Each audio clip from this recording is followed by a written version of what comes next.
l'émission de midi de TF1 va bientôt fêter ses 12 ans.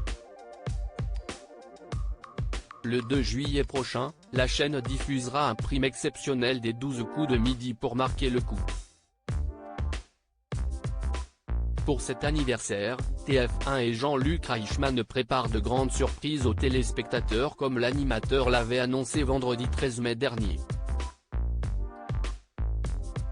Parmi elles, le retour de certains maîtres de midi, comme Éric Le Breton. En revanche, Christian Quesada ne sera pas de la partie, comme l'a assuré Jean-Luc Reichmann lors de la conférence de presse du prime anniversaire à laquelle Téléstar a assisté ce mercredi 15 juin. Absolument pas. Si est mon pire souvenir. Quand on s'est trompé à ce point-là, il faut éviter de buzzer sur une chose qui ne vaut pas la peine, a expliqué l'animateur. Je ferme la parenthèse. Ça n'existe plus et il faut savoir rester élégant.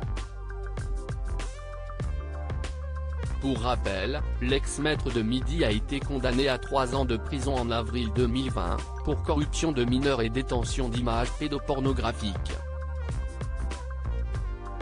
Christian Quesada a été reconnu coupable de corruption de mineurs sur 4 jeunes filles, entre le 1er avril 2017 et le 25 mars 2019, et d'avoir détenu et diffusé des images pédopornographiques. En mars 2021, Christian Quesada a terminé de purger sa peine et a été libéré de prison. Il ne fera donc pas partie des 56 maîtres de midi conviés par TF1 et Jean-Luc Reichmann pour ce grand anniversaire. Toutes les occasions sont bonnes pour se rassembler, partager des émotions, rire. Et les 12 ans des 12 coups de midi étaient une opportunité idéale, confiait l'animateur dans les colonnes de Télé Magazine.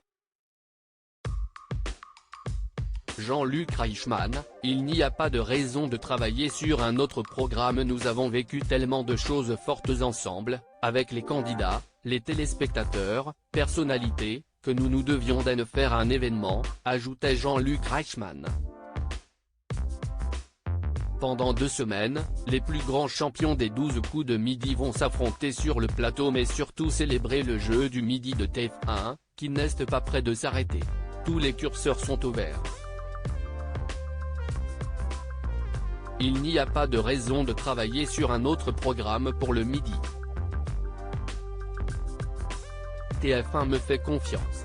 Il me laisse une liberté totale et je ne les remercierai jamais assez, se réjouissait l'animateur auprès de nos confrères.